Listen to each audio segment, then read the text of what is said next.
And joining us right now to talk about the state of the sector is business journalist Jason Del Rey. He is the author of a new book that's out today, Winner Sells All, Amazon, Walmart, and the Battle for Our Wallets. And Jason, we always like to talk about David versus Goliath stories, but this is really a Goliath versus Goliath story. These two giants kind of beating each other up constantly. It is. And, you know, I was struck in the last few years by all sorts of constituents, some in D.C., some competitors asking me, you know, when is Walmart going to step up and really challenge Amazon in the online retail space?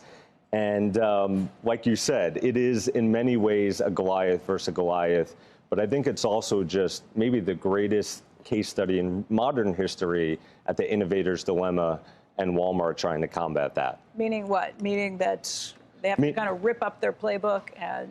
Meaning, you know, there were a lot of, there's a DNA at Walmart for a long time that was built on strong in-store sales and profits. And, you know, in the online space, to close the market share gap with Amazon, they really, some felt, had to focus on growth.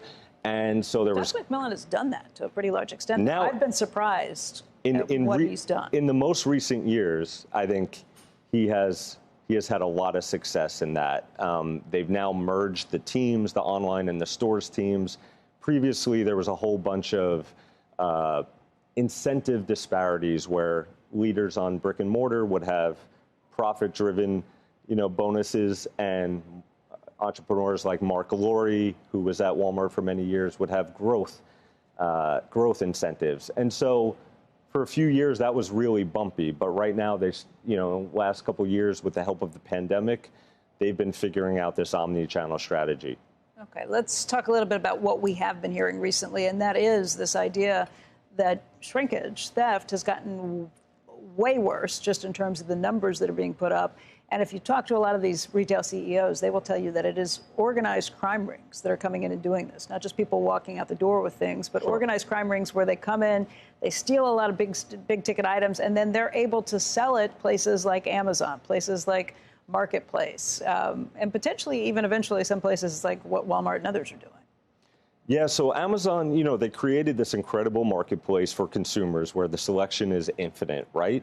But there are all these ripple effects, and this is a big one, where they have a really tough time. They're trying, but they have a tough time tracking who's selling what and when.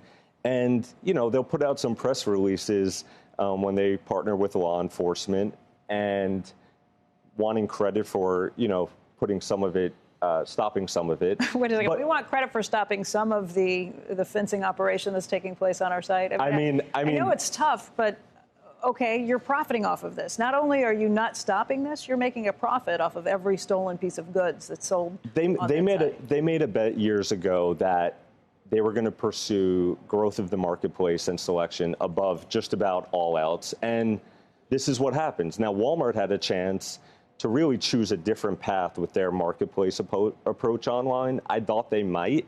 And they've largely followed in Amazon's footsteps, looking for selection above all else. My ride here was talking to a driver, and he was talking about this great deal he got on a weed whacker on Amazon. Same thing in Home Depot was $70 more. I told him, guess what? Guess what you might be dealing with. Yep. What you almost certainly are dealing with, because most of the Home Depot stuff are exclusive to Home Depot. If you're finding it somewhere else, you are buying stolen merchandise. That's correct.